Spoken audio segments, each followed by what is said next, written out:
Hi guys, Buildzoid here, and this is just going to be a very random video. And basically this is because I was doing some VRM thermal testing on the Gigabyte Z790 Aorus Elite, and what kind of surprised me is that I can't run Y-Cruncher small FFTs above like 5.4 gigahertz on the P cores. Which I find very surprising because I figured like what I think the all-core boost is 5.5 at stock. And so I kind of figured, and also the 13600K, like, admittedly that was with the E-cores disabled, but the 13600K I was able to do like 5.65 gigahertz. Though I think that was just LinPack, which is a little bit lighter than Y-Cruncher, but even then, like, so it might have done like 5.6 for Y-Cruncher.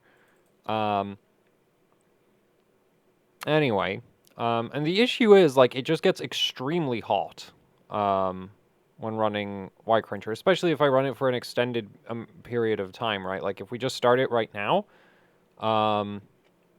we're sitting at, like, 90 degrees, but the thing is, the water temperature right now is, like, 29 degrees, and I know for a fact that if I run this for an hour, it's going to end up at, like, 39 degrees on the water temperature, and at that point, the CPU's over 100. That's like the nice thing with water cooling systems is you can, like, the temperature difference between the CPU and the water is very consistent. So if the water's at 40 degrees, like if at 30 degrees the CPU is 90, then at 40 degrees water temperature it'll be at 100. So yeah, anyway, the surprising thing to me is that I can't actually, like, with the voltage that I'm running right now, I can't go over 5.4 gigahertz. If I do, at least I don't think I can, which is quite disappointing. And the main thing I've been kind of wondering about is, like, well, if I ditch the E-cores, that'll significantly reduce the CPU's heat output. But it'll also, well, it'll raise the voltage a bit because we have a very droopy LLC, but yeah, I'm just kind of wondering about that. So we'll try 5.5. I do think 5.5 should just about crash instantly. Not 100% certain on that. The 5.6 definitely will.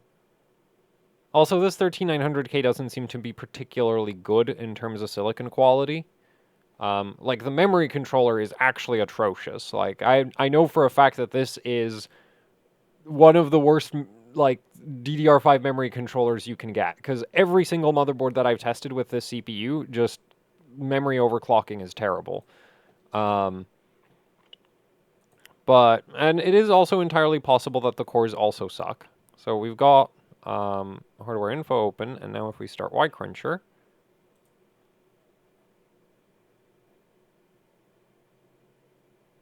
or maybe it will run.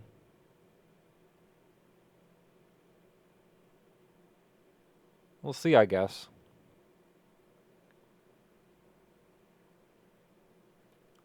Clear the oscilloscope statistics, and I think it's on medium LLC right now. Oh, okay, the voltage regulation's okay.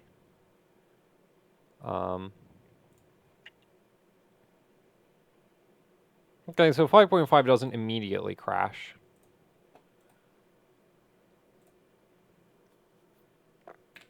Let's try 5.6. The thing is, like, I don't have more cooling headroom at this point. Admittedly, we could, like, upgrade the cooling system, and if you're spending 13900K money on your CPU, like, that's the funny thing to me is, like, you might potentially get better results with, like, a 13700K and a better cooling system than with a 3900K and a bad cooling system, right? Because the CPUs just pull so much damn power, especially the 13900K.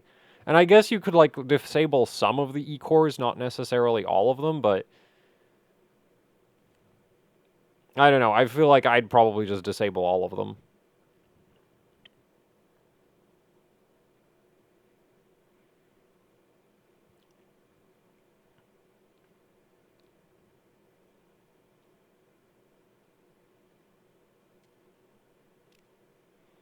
Okay, I think 5.6 should be an instant crash.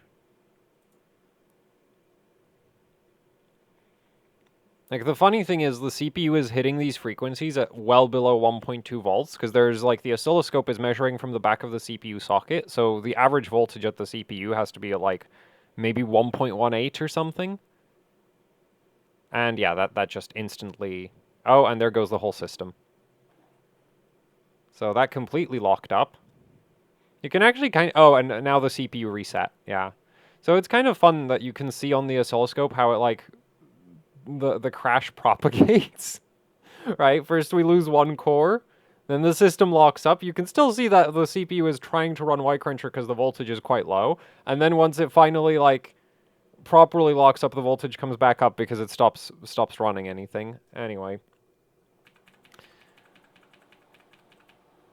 Like, I can't put more voltage into it because I know for a fact that it'll just get too hot. But what I'm kind of wondering is, like, well, if I just disable the E-cores, will the high frequency start working? That's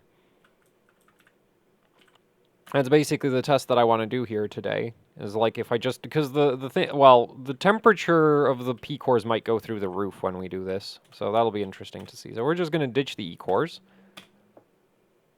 And... theoretically, what should happen is we're going to get much higher load voltage, because the thing is, when the E-cores, like, they pull a significant amount of current. So when you have them enabled, they drag the, like, and you're using a reasonable amount of E-droop, they drag the average voltage down quite a bit. So we should be seeing significantly higher load voltage, which also means that our P-core temperatures should be much higher, because the E-cores don't really... Like, they are very low thermal density compared to the P-cores, which is why they generally have much lower temperatures than the P-cores. So, yeah, we might see over 100 degrees now. Funnily enough, the AI will actually have a easier time dealing with this, because there's less power overall. It's just that that power is going into much less space than before.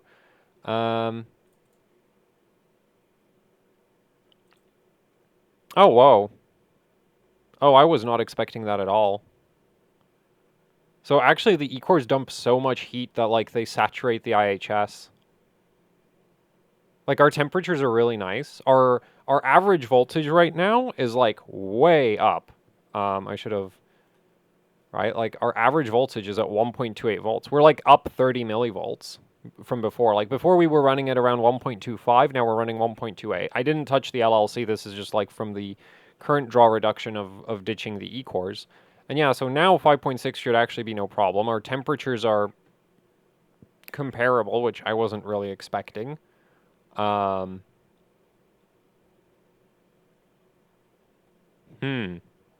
interesting. Though I don't think it's going to be the difference between being able to run, like... I don't think we're going to be able to run, like, 5.7 now. I think that would still require even more voltage, and...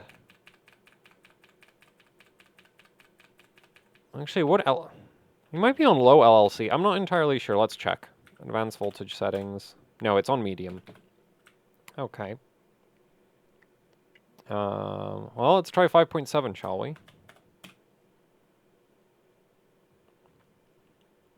I was really expecting the temperature of the P-cores to go up.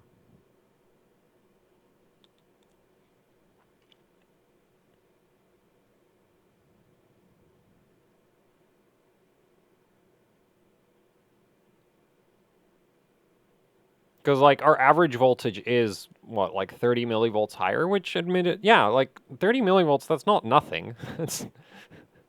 Also, like, at this point, the AIO's probably warmed up quite a bit.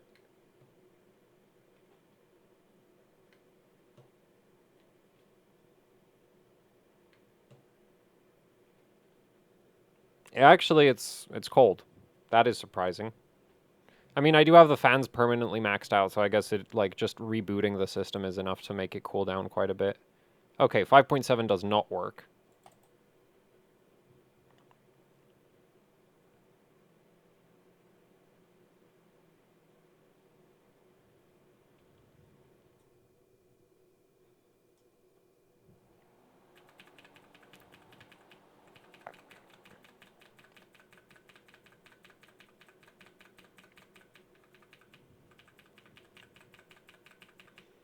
I'll try give it a smidge more voltage, but I think it'll just get too hot at this point.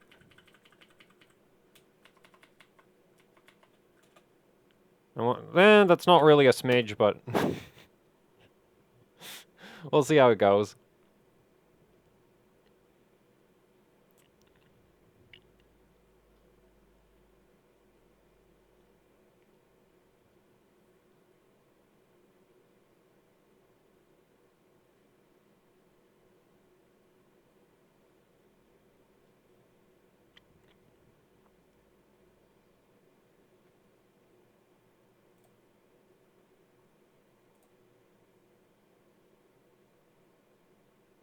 $5.7. Okay, let's just hit Y Cruncher. And yeah, okay, so it's not doing 5.7. Huh.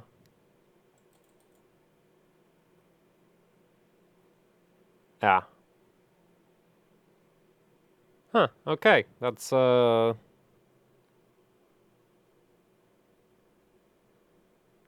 don't know what I was expecting, but I was not I guess I wasn't really expecting this. I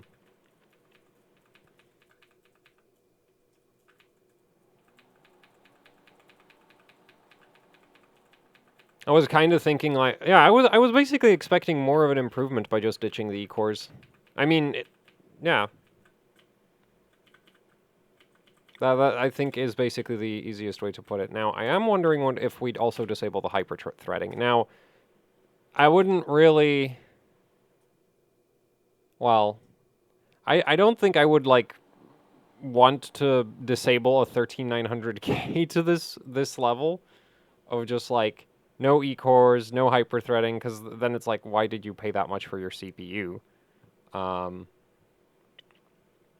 Also, like, we're going to be very low on the multi-threaded performance at this point. I think I'm going to hit it with Cinebench R20 just to get an idea of what speed it's at. But the thing is, like, hyper-threading is, on Intel CPUs, it's like 30% more multi-threaded performance in workloads that actually scale with hyper-threading. There are some workloads that really don't work well with hyper-threading and either see no benefit from it or actually see negative scaling. But those also aren't, like, super common. There is a slight, and when I say slight, I mean like 1 to 5% range performance well, actually, it depends. Like, the thing is, some programs really don't deal well with hyperthreading because it's basically a, like, wacky memory hack. But, well, let's see. Man, the difference between Y-Cruncher and Cinebench in terms of load is ridiculous. Like, you can just see it from the voltage that the CPU is running at. Like, it's not pulling any power now. Right, because it's averaging like 1.35 volts, whereas Y Cruncher is, like 1.3.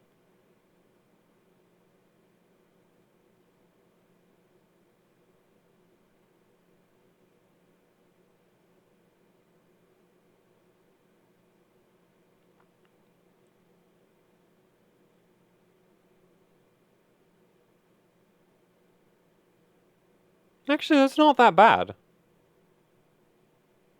Like, yeah, that's actually not that bad. I was really expecting it to be a lot worse. Right, like, we've got no hyperthreading, we've got no E-cores, and this is still faster than, like, I'm pretty, off the top of my head, I want to say this is still faster than, like, a fully enabled 5800X. I think it's also faster than, like, a 7600X. Yeah, I'm pretty sure it's faster than, like, a 7600X. Anyway, let's go hit Y Cruncher again.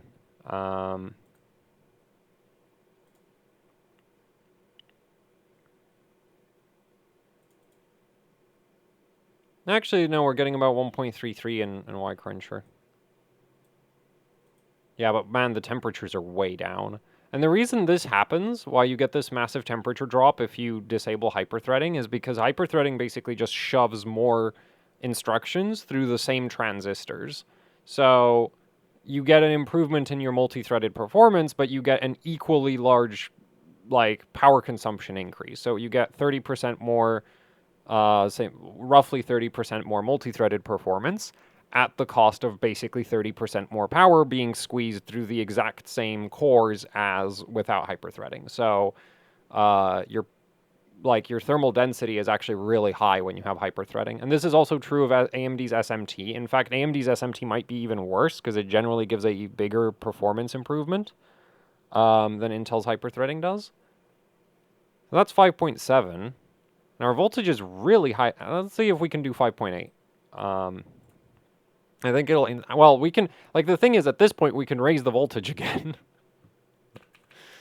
Right? Because it is running very cool. Like, it's under 90 degrees.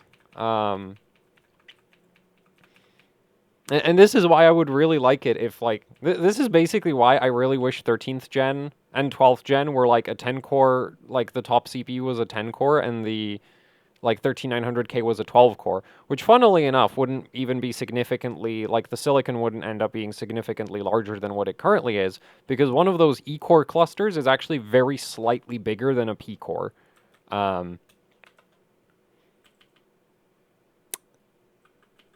We've kind of run out of voltage here, which is kind of funny.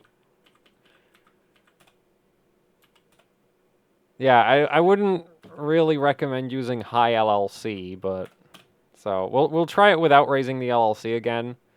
Honestly, well,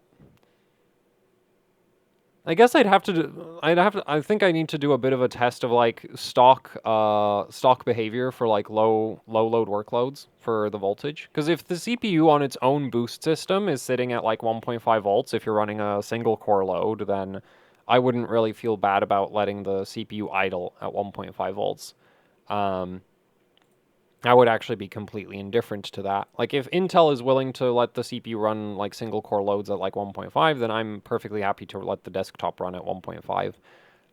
But I've not done that check yet, and so we're sort of staying on the cautious side with the 1.45, but... Oh, whoa, it's running. I thought this would just instantly crash. That's crazy. Man, and the temperatures are great. See, if this was a 10 core, right? Without the hyperthreading, you'd be getting, instead of like 7,000-ish points in Cinebench, you'd be getting like, okay, well, it did end up crashing eventually. But we've still got like voltage headroom because the temperatures are acceptable. Also, Cinebench should be no problem to run, so we're going to quickly hit that. Now you'd basically get like, instead of 7,000, you'd be getting like almost 10,000 points without hyperthreading turned on. Which, like, man, that would be, like, I think that would be awesome. Because you don't have the thermal density, right? You can push the frequency higher. You get a very slight improvement in single-threaded performance. Or a very large one if you have some application that really doesn't know how to deal with hyperthreading.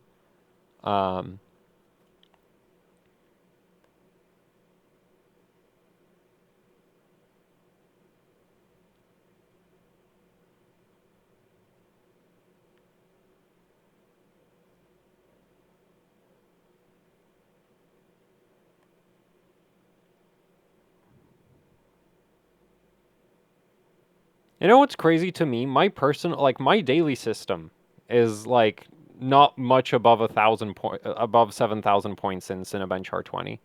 I think it's at, like, 7,500, because I have a 3950X with the SMT disabled.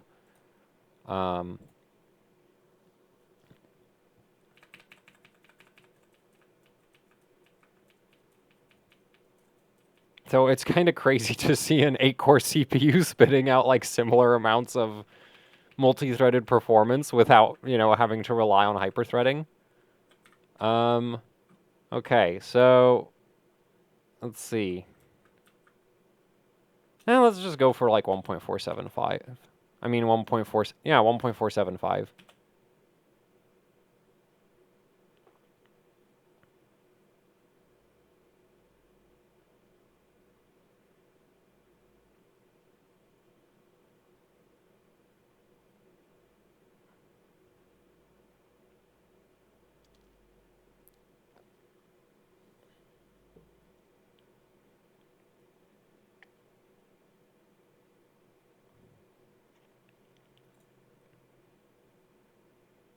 start, and then we're gonna get Y Cruncher going.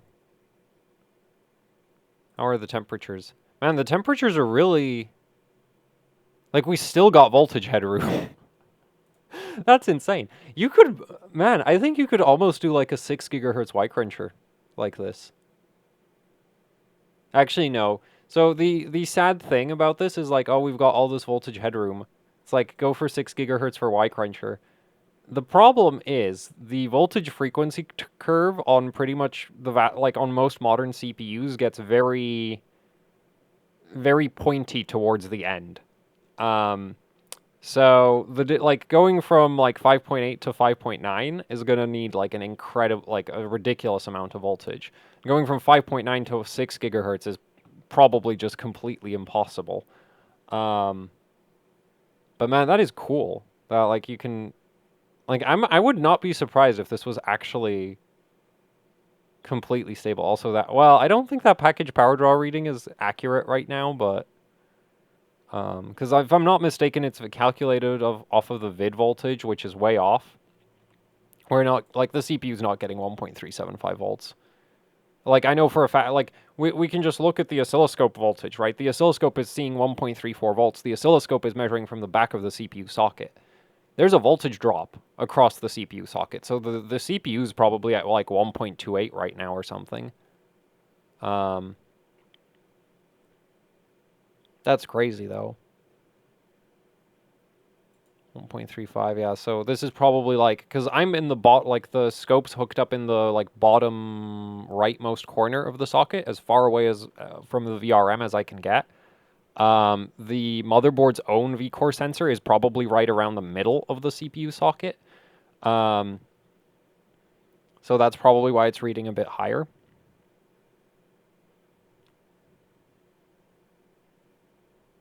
Man, that is crazy. 5.8.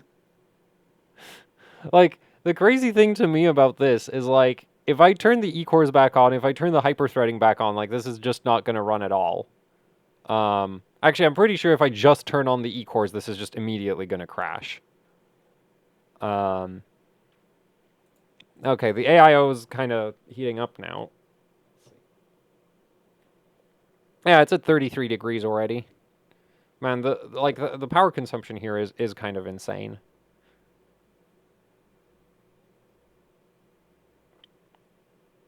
This is really fast.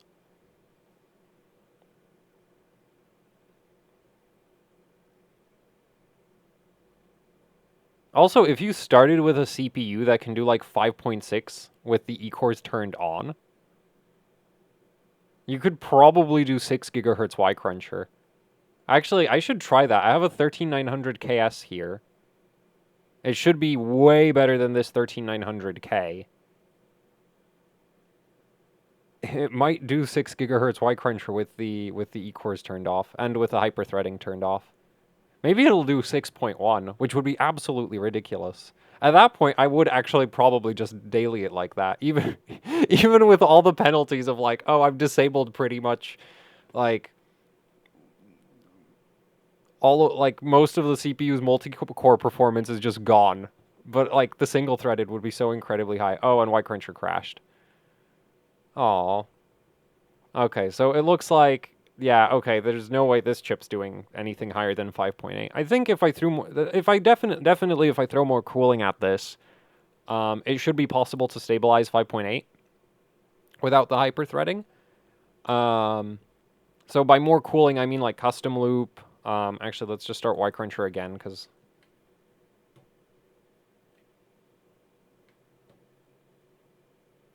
Man, it is incredible how quickly and like the AIO heats up and cools down. Because it's back to 28 degrees now.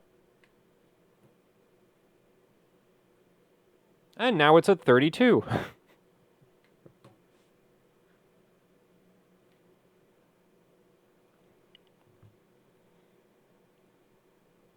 But yeah, so okay, now I really want to try that with the 13900K's. And like I have a custom loop with liquid metal that I could throw that on. Oh, I should totally do that. Like 6 gigahertz, Y Cruncher stable across all of the P cores. That's just that would be really cool. It's a real shame that you have to pay money for a bunch of e-cores. Um, anyway, so this was just kind of a dumb, like, single-threaded performance experiment. Um, what was it? I wanted to try, like, Cinebench again.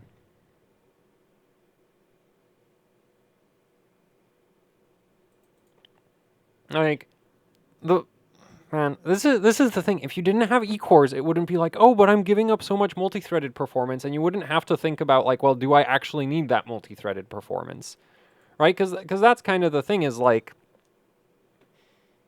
if you just play like ancient games that run at like hundreds of frames per second and use like 4 cores, if even that, having 16 e-cores doesn't do anything. And you can't just like ignore them in stress tests because the thing is like because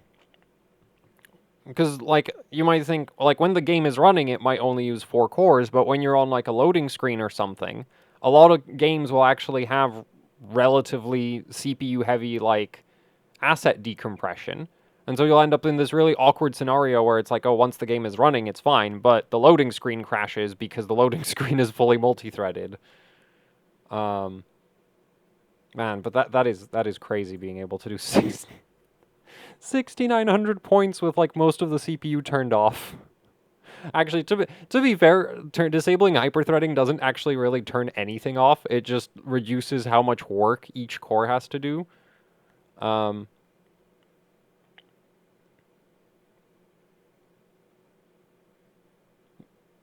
But like the thing is, if this was a 12-core CPU, right, and you disabled the hyperthreading, like it would be so fast. Like it would literally be getting 50% more points in Cinebench than what we're getting right now. Oh, I guess I should also run Cinebench R23 because that's like the more popular benchmark for most people these days. The reason I used R20 is because I actually just don't know, like I don't have a reference point for R23.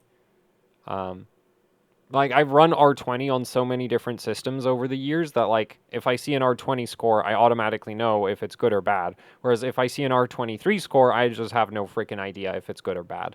So, yeah, that's why I like to use Cinebench R20 and not R23. Um, I think R23 with the like a stock 13900K is supposed to be approaching 40,000. So I guess we're going to see like 10,000? No, more than that. I have no idea. Literally, like, I don't use R23 that much. Honestly, that's not bad.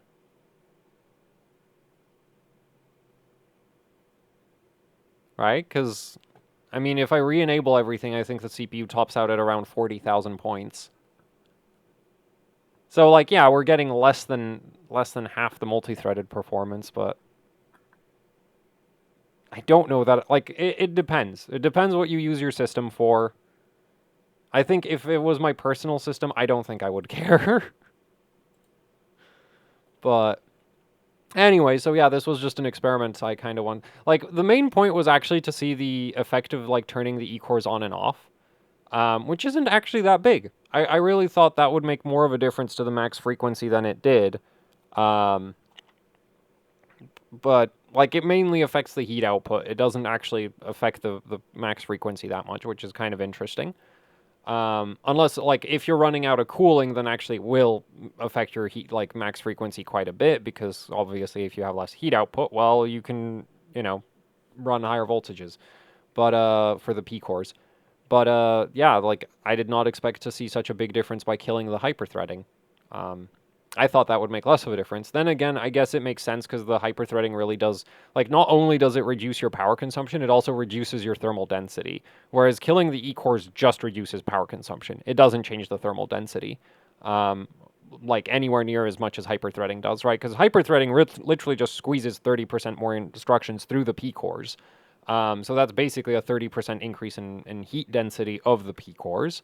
Whereas the E-cores, like, they're completely separate from the P-cores. So when you turn them off, you just reduce the CPU's power consumption by, I think, like 100-something watts, like, which is quite a lot, right? Like, if you don't have a substantial cooling system, 100 watts is a big deal.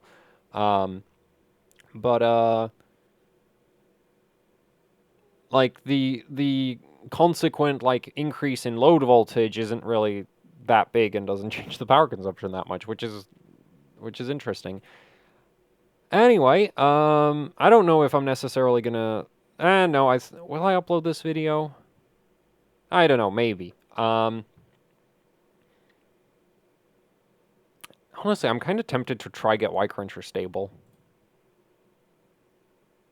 I have more testing to do, but this was an interesting test. Also, I think, well, man, this is the thing, is like, it feels bad when you buy a CPU, like, is it like 2/3? Like, a very large chunk of the chip is occupied by a bunch of E-cores, and then you turn them off because they, like, and it's just like, that feels really bad.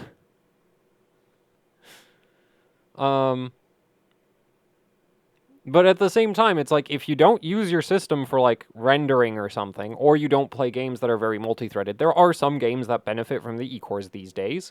But if you don't play those games, then it's like, well, so I have 16 idle cores on my CPU. That's so helpful. That's kind of like, that's the same reason why, like, my personal system doesn't have SMT enabled, is like, I don't play games that need 32 threads, so I'll take the, I'll take the heat output reduction, I'll take the thermal density reduction, especially since I'm on an air cooler, right? Like, that air cooler is not happy about having to cool a 3950X at the best of times, so bye-bye SMT. And it's still not happy about having to cool a 3950X, but it's a lot less of a problem now that the SMT is gone. So, yeah, I guess there's also the option to run, like, no SMT and E-cores turned on, which, actually, you know what, let's do that. Screw, like...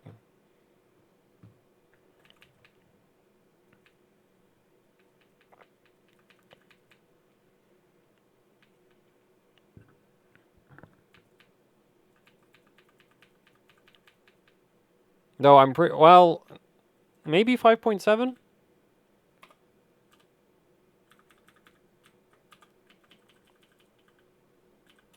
That wouldn't be bad. And you'd, like, and actually you'd still have, like, truckloads of multi-threaded performance. And go back to auto. I guess also you could, like, fiddle with exactly how many E-cores you have turned on or turned off. Like, you could, well, you could have, like, 4 of them enabled. But the thing is, like, with the E-cores, when they do cause, like, straight-up software issues, it doesn't matter how many you have, it's just the fact that they exist. Which is really annoying. Now, admittedly, most modern software doesn't really complain that much, but...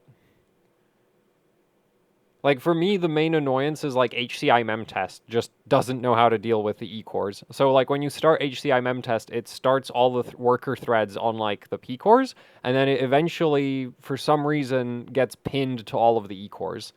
And, like, yeah, you can manually undo that, but that's a massive pain. Like, I feel, like, in my opinion, CPUs shouldn't need software workarounds to work correctly. Right? It's like FX CPUs would be good if people just wrote software that ran well on FX CPUs. No, FX CPUs are just bad.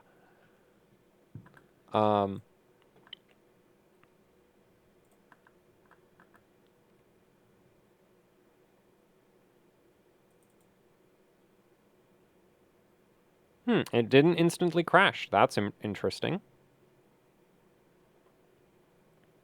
Temperatures are still okay-ish.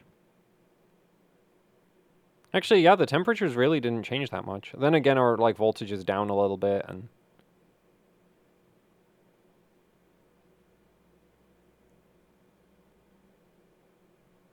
Oh, man, the power consumption. We could also clock the E-cores higher. Or, there's also the sort of silly option, because the fun fact, your CPU's power consumption is actually linear with frequency. Mostly linear with frequency. So, if we wanted to shave off like 25% of the E-core's power consumption, we could drop them from 4 gigahertz to 3 gigahertz. And that would reduce the power consumption a bit. Oh, and it locked up. Okay, it crashed. I kind of wonder what this does in Cinebench now.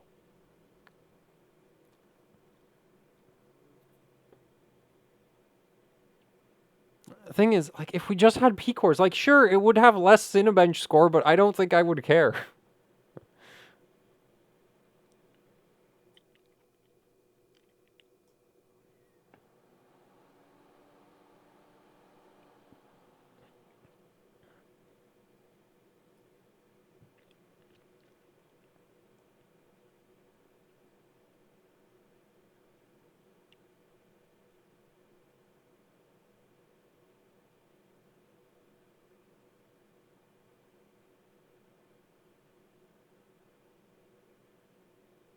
Anyway, we're going to quickly run Cinebench R23 with this.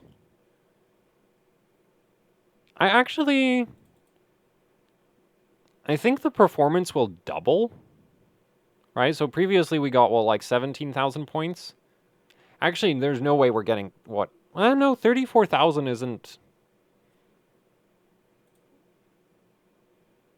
And we could also clock the E-cores up, right? Like, they're definitely not maxed out. Like, they're at 4 gigahertz. It's just some random frequency that I punched in where I was like, oh yeah, this will probably work. So I don't know, maybe... it actually would be pretty high.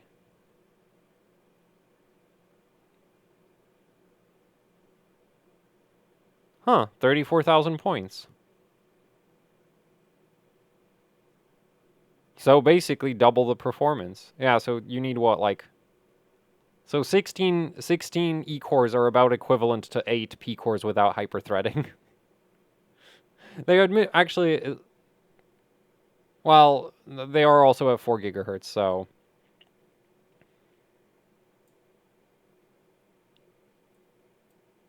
Yeah, I don't know. This was just kind of a experiment that I wanted to do. I still don't like it. Like, I still don't like the E-cores. Because it's just like... But if we just had more P-cores, there wouldn't be any questions of like, oh, does the software... No, it's just a regular core. We don't have to think about that. It's just a core. Whereas with the E-cores, it's like, oh, but some applications don't like them. And some applications do like them. And I don't like that, you know? It's kind of like multi-GPU setups where it's like, oh, I'm going to play this game, now I need to disable my crossfire. Oh, I'm going to play that game, let's enable crossfire. At some point, you just get sick and tired of it and just don't use multi-GPU anymore. It's not quite that bad with the E-cores, but... like, I still think just having P-cores would have been better. Like, sure, Intel wouldn't be able to beat AMD in Cinebench anymore, but I don't really consider that a major concern. Right? Like, if you need like Cinebench performance, you would buy a Ryzen. And if you want like general performance, you would buy a Intel CPU with a bunch of P cores because they're just faster. Because they are, like, they're just insanely ridiculously fast, and that's why I want more P cores, not more freaking E cores. Because especially if you just had, like, way too many P-cores, you could just kill the hyperthreading, and then it's like, oh, not only do I have piles of P-cores, they also don't run that hot anymore. But yeah. Anyway, so that's kind of it for this video. So I guess, thanks for watching.